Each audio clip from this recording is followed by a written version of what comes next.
राम राम जी। अब ये रणसिंगा तो चुनाव तक चलेगा।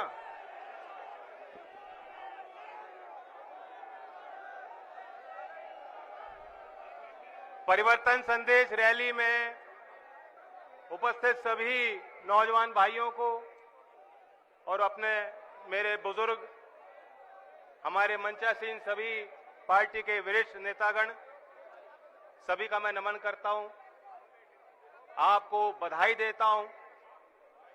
नाम हमने परिवर्तन संदेश दिया और कल का दिन भी आपने देखा। गुरु नानक जी की जयंती के अवसर पे पहली बार देश के प्रधानमंत्री ने सार्वजनिक तौर पे माफी मांगी। लोग सोचते थे कि इनके यहां कोई रिवर्स का गियर ही नहीं है, मोदी जी कभी पीछे मुड़ के ही नहीं देखते, तो हट कैसे जाएंगे। लेकिन जो किसान लगातार आपके यहां नजर भी थी और भरपूर प्रयास भी आपने किए, पूरा सहयोग किया उस आंदोलन को, ये वाकई हमारी परिवर्तन संदेश रैली नहीं रही, ये तो जश्न मोहब्बत, जश्न किसान में तब्दील हो गया। ये जीत किसान की है, अन्नदाता की है। जो सरकार के लोग, सरकार के कुछ चंद दलाल कब्जा करना चाहते थे, आपके खेती पे कब्जा करना चाहते थे, जो ये दलील देते थे कि मुट्ठी भर किसान क्या कर लेंगे, उनका अहंकार चूर कर दिया। अब मैं कहता हूं मोदी जी, मैं भी इस बात को कहता था कि पीछे हट जाओ, हम तो पैदाइशी जिद्दी हैं।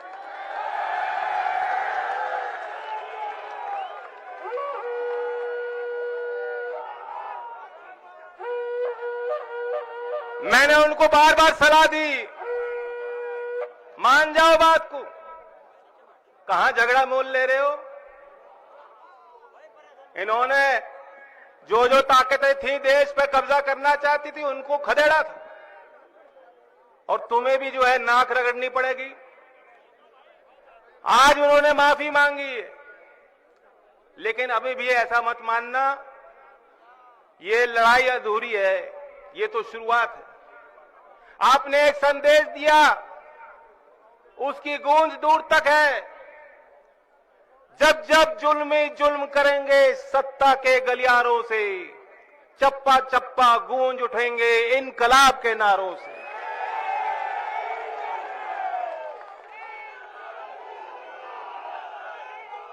ये तो शुरुआत है। आज आपने हर एक कार्यकर्ता के आत्मविश्वास को जिंदा कर दिया। जिन्हें आप आंदोलन जीवी कहते थे, हर अच्छे नागरिक को आंदोलन जीवी बनना पड़ेगा। अगर आप अपने बिजली बिल से परेशान हो, गन्ने का 14 दिन में पेमेंट नहीं हो रहा, अगर किसान उससे परेशान है, हमारे काबिल नौजवान होनहार भर्ती प्रक्रिया हो जाती है, ज्वाइनिंग नहीं होती, नौकरी नहीं मिलती, अगर मेरे युवा भाई और बहन परेशान हैं, एक ही तरीका है, आंदोलन जीवी बनना पड़ेगा। और आंदोलन जीवी जब हर नागरिक बन जाएगा, कोई भी सरकार कितनी बड़ी बहुमत हो, कितने शक्तिशाली लोग हो, सूट बूट की सरकार हो, ताकतवर हो, आपके आगे हमेशा नतमस्तक होगी, झुकेगी। मैं इस मौके पे बगरा की जमीन से, ये क्रांति की धरती रही, यहां के लोग लड़ना जानते हैं, संगठन का मोल जानते हैं।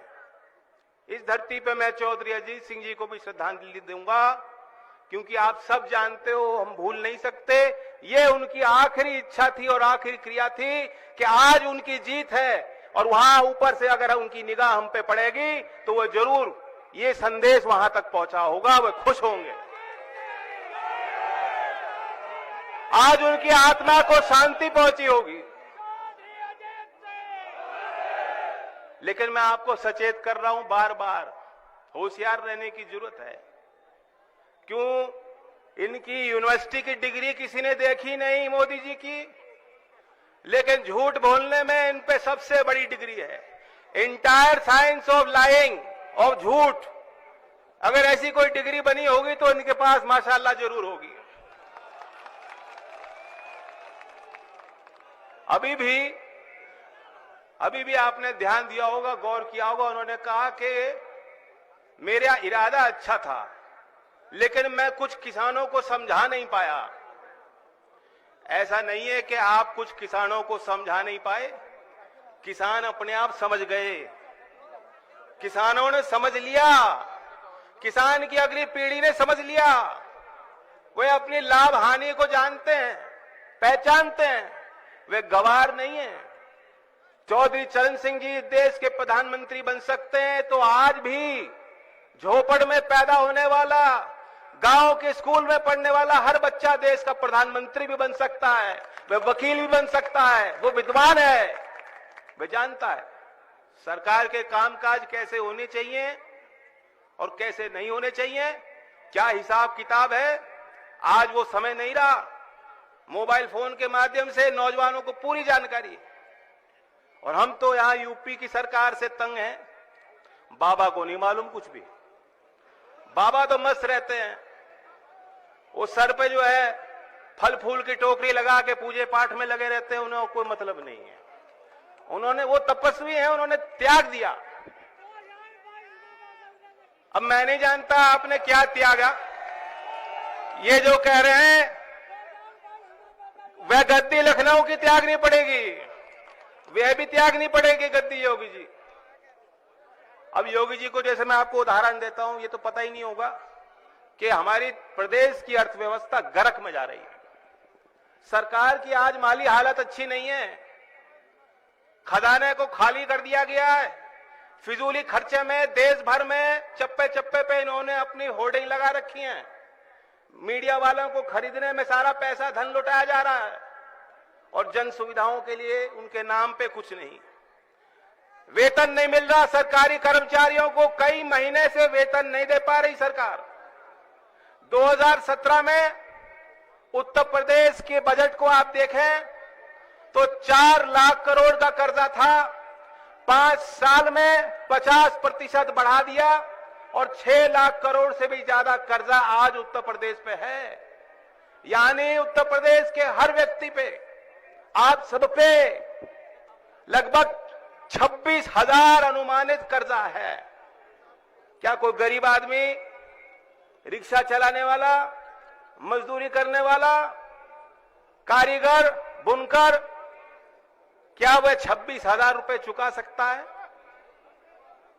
26,000 तो बहुत है। आपके घर में बिजली का बिल आ रहा होगा 4, 5, 6 हजार तो आ ही रहा होगा। अब ट्यूबवेल पे जो मीटर लग रहे हैं उस पर भी आएगा। देने का बोध है क्या? तो ये भी ठान लो। आपने ठान लिया था कि हम पीछे नहीं जाएंगे, कानून हटेंगे, और आज फिर ठान लो। हमने तो ठान लिया है, आप हमें मौका दोगे, मजबूती दोगे, सरकार बनेगी। ये जो बिजली के बिल से आप परेशान हो, हमने ठान लिया कि किसान और बुनकर के लिए पुराने बिल माफ और आगे की दर हाफ हम करेंगे।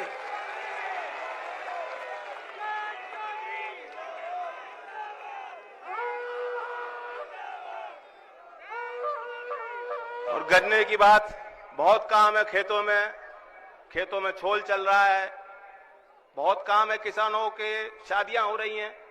इसके बावजूद आप सब यहां आए, ये मेरे लिए बहुत बड़ा आशीर्वाद।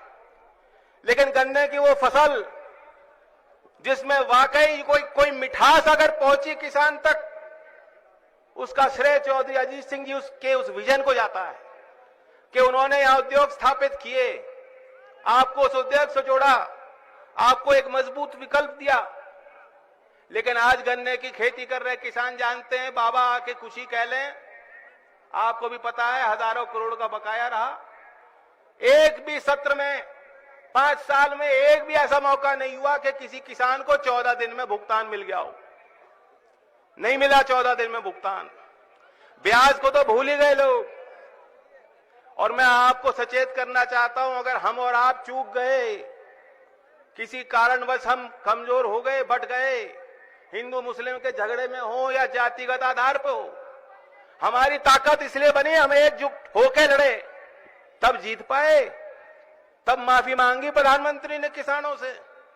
लेकिन अगर आप चूक जाओगे, ये एक और परिवर्तन करना चाहते हैं। आज जो कानून में प्रावधान है आपके हित का कि 14 दिन में भुगतान होगा, यदि नहीं हुआ तो ब्याज का अधिकार किसानों का है। ये कोई मनगढ़ंत बात नहीं, कोई सरकार का निर्णय नहीं, कानून का हिस्सा है। अगर इनकी सरकार यूपी में दोबारा बन गई, अगर मोदी जी को लगा कि किसान आंदोलन कमजोर पड़ गया, फीका पड़ गया, मैंने दोबारा ढोंग करके किसानों को अपने ओर जीत लिया, तो सबसे पहला काम ये यही करेंगे कि इस कानून को रद्द करने जाएंगे। और ये चाहते हैं कि एक मुश्त नहीं, किश्तों में गन्ने की खेती कर रहे किसानों को किश्तों में पेमेंट हो। तब लग जाएंगे 1 साल 2 साल, लगे तो लगे। मैं जानता हूं कि अभी भी 1-1.5 साल का इंतजार आपको करना पड़ता है, लेकिन कानून तो है। आप कोर्ट में तो जाके लड़ सकते हो। ये तो उस कानून को बदलना चाहते हैं। और ये भी मैं कोई बनावटी बात नहीं कर रहा हूं, ये कहीं किसी अखबार ने नहीं छापा है, लेकिन नीति आयोग ने यह सिफारिश केंद्र सरकार को सौंप दी है। मोदी जी इंतजार कर रहे हैं उस पल का। और आपने भी देखा होगा, जब रात में मोदी जी आते हैं कि 8 बजे देश के आगे वो भाषण देंगे, तब कुछ गलती करते हैं, और सुबह बोला तो ठीक बोले, लेकिन ये काम रात को ही करेंगे। अगर हम कमजोर हो गए तो निश्चित तौर पे रात में 8 बजे मोदी जी आएंगे और कहेंगे 14 दिन की बात खत्म। पूंजीपति की कमर टूट रही है। योगी जी ने कहा हम गन्ने का भाव बढ़ाएंगे तो इनकी कमर टूट जाएगी। ये बेचारे पूंजीपति कहां से बैंकों से लोन लेते हैं, फिर कभी भागना पड़ जाता है, बहुत बेचारे हैं। और दाम दिया तो क्या दिया? इनसे अच्छा तो खट्टर है हरियाणा में, इससे ज्यादा भाव तो पंजाब की सरकार दे रही है। देश में सबसे ज्यादा पैदावार आप करते हो, इतनी बढ़िया आपकी गन्ने की फसल है, और यहां रेट आपको सबसे कम दिया जाएगा। हमने तो मान लिया है ये, अगर आप हमें मजबूती देंगे और हम आपको मजबूती देंगे, ये हमारा काम रहेगा। ये आखिरी सत्र है गन्ने का, जब आपकी मुश्किलें हैं, और जब हमारी सरकार बनेगी तो इन मुश्किलों को सामना आपको नहीं करना पड़ेगा। गन्ने का लागत पे 1.5 गुना मूल, 1.5 गुना मूल जो मांग स्वामीनाथन आयोग की सिफारिश लागू होने की C2+ फॉर्मूला के तहत देश के हर कोने के किसान कर रहे हैं, तो वो चीज गन्ने पे भी तो लागू होनी चाहिए। पहले छपते थे आंकड़े कि लागत का अनुमान क्या है, उसमें भी खेल है, उसमें भी झोल है। सरकारी हिसाब से लागत कम दिखाई जाती है कि भाव कम दिया जा, लेकिन जब आपकी सरकार बनेगी ऐसा नहीं होगा, क्योंकि किसान का हिसाब किताब क्या होता है, किसान के पसीने का मोल क्या होता है, उसकी खून की पहचान, ये हम लोग जानते हैं, ये हम लोग जान सकते हैं। वो बाबा के समझ में वो चीज नहीं आ सकती। बाबा तो एक ही फॉर्मूला उनको आता है, बाबा को एक ही फॉर्मूला आता है, वही उसी पे लगे। कैराना है, वो कैराना पलायन, उसके आगे ना उसके कुछ पीछे, और कुछ नहीं उनके पास। कैराना में एक उपचुनाव हुआ था, उस समय भी उन्होंने शगुफा एक कोशिश की थी कि जिन्ना की बात करो, जिन्ना की बात करो, फिर वही कर रहे जिन्ना की बात करो। ना हमें कुछ मतलब, ना आपको कुछ मतलब। उस समय हमने नारा दिया जिन्ना नहीं गन्ना जीतेगा, और गन्ना जीता, गन्ने के किसान जीते। इन्हें करने दो जिन्ना विन्ना की बात, हम तो किसान की करेंगे, हम नौजवान की करेंगे, हम मुद्दों पे बात करेंगे। मैंने एक विजन तैयार किया है, बगरे के नौजवानों के लिए मैंने सपना देखा है, पश्चिम उत्तर प्रदेश के नौजवानों को मैं देना चाहता हूं, और हमने ठान लिया है हमारी सरकार बनेगी, हमने प्लान है हमारे पास, ऐसी मनगढ़ंत बात नहीं है। 1 करोड़ नौजवानों को 5 साल के अंदर हम नौकरी देंगे। मेरे साथ बोलो, 1 करोड़ नौकरी चाहिए कि नहीं चाहिए? 1 करोड़।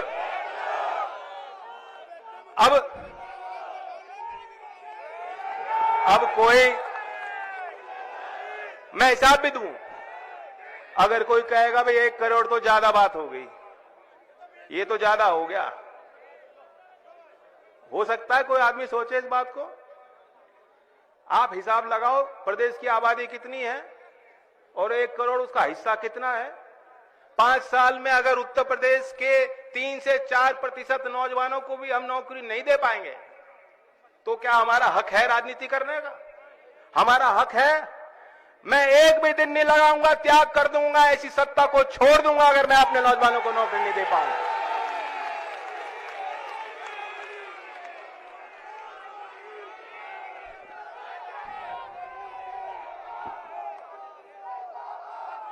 ये जो आंदोलन हुआ,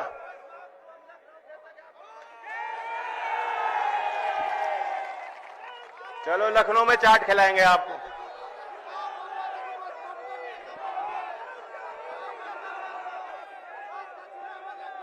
नहीं, भूस भरने का काम मेरा नहीं, वो तो आप कर सकते हो। इस आंदोलन में अभी भी बात बाकी है। हमारी कुछ बात तो मानी गई, कानून वापस हो गए, लेकिन जिस तरह मोदी जी ने कहा ना कि मैं कुछ किसानों को समझा नहीं पाया, ये खतरे हैं।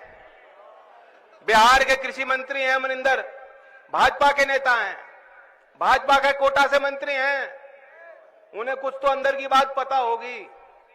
उन्होंने अभी बयान दिया, कहा है कि नहीं, कानून तो लागू फिर होंगे, मोदी जी ये कानून फिर लाएंगे। ये मैं नहीं कह रहा, बीजेपी के नेता खुद कह रहे हैं।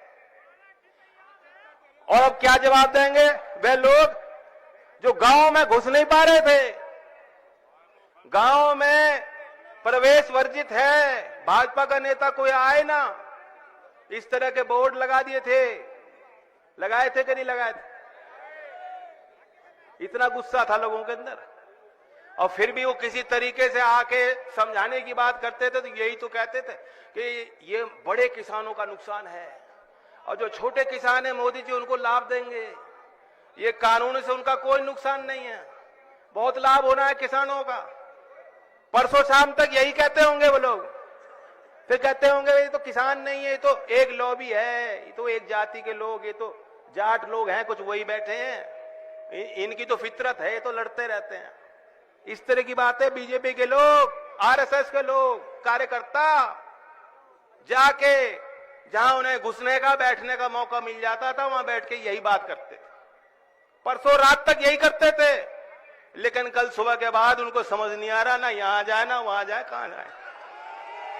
जैसे आज का मौसम है ना, जैकेट पहनो तो दिक्कत और ना पहनो तो दिक्कत। मोदी जी भी मौसम ही देख रहे हैं मुझे लगता है, समझ नहीं आ रहा सर्दी हो रही है, गर्मी हो रही, क्या है। तो मौज लो, लेकिन अभी काम अधूरा है। हमारे लोग हल्ला बहुत करते हैं, बहुत जल्दी खुश हो जाते हैं, बहुत जल्दी गले लगा लेते हैं, बहुत जल्दी आवेश में आ जाते हैं, बहुत जल्दी माफ भी कर देते हैं। जल्दबाजी नहीं करनी है। जैसे अर्जुन जी का जो तीर जहां जाना था तो निशाने पे कैसे पहुंचेगा, जब तक निशाने पे नहीं जाएगा हमारी आंख वहां से हटनी नहीं चाहिए। हमारे पार्टी ने कार्यक्रम दिया है कार्यकर्ताओं को, बहुजन उदय अभियान। कोई भी वंचित समाज का व्यक्ति, कमजोर वर्ग जिसकी गिनती कहीं नहीं हो रही, कुछ हमारी भी गलतियां नहीं होंगी, हमने भी भागीदारी नहीं दी होगी, लेकिन चौधरी चरण सिंह जी को याद करो। आप देखोगे, गौर करोगे, राजनीतिक मंच पे अगर आपके समाज में कहीं कोई भागीदारी है, उठा उठा के नेता बनाया चौधरी चरण सिंह जी ने बनाया, आप लोगों ने बनवाया। और आज हमने जो कार्यक्रम दिया वो ये है कि हर रविवार को हमारे कार्यकर्ता, हमारे पार्टी के जिम्मेदार लोग और आप भी लोग सहयोग करें, वहां उन समाज में जाएं और उन्हें लोकदल की नीतियों से जोड़ें, उन्हें सम्मान दें, उन्हें लोकदल का पट्टा पहनाएं, चौधरी साहब के बारे में बताएं। हम अपने लोक संकल्प 2022 में उनके लिए क्या करना चाहते हैं वो बताएं, संगठन में जिम्मेदारी दें और जब सत्ता आएगी उनको भागीदारी हम देंगे। इस अभियान में क्या आप लोग शरीक हो गए, शामिल हो गए ना? रविवार एक दिन है सप्ताह में, एक दिन। क्योंकि आपने भी देखा 5 साल हम लोग लड़ते रहे, लोकदल का वर्कर रुकता नहीं है। कई बार बैरियर लगाए, मैं भी कूद के निकल गया, पुलिस वालों ने रोकने की कोशिश की, रुका नहीं, रुकना नहीं है। हाथरस में लाठी खाई, रुके नहीं। लखीमपुर में रोकने की कोशिश की, लोकदल के कार्यकर्ता रुके नहीं, और लखनऊ के रास्ते चल पड़े हैं। रुकने का काम नहीं है हमारा।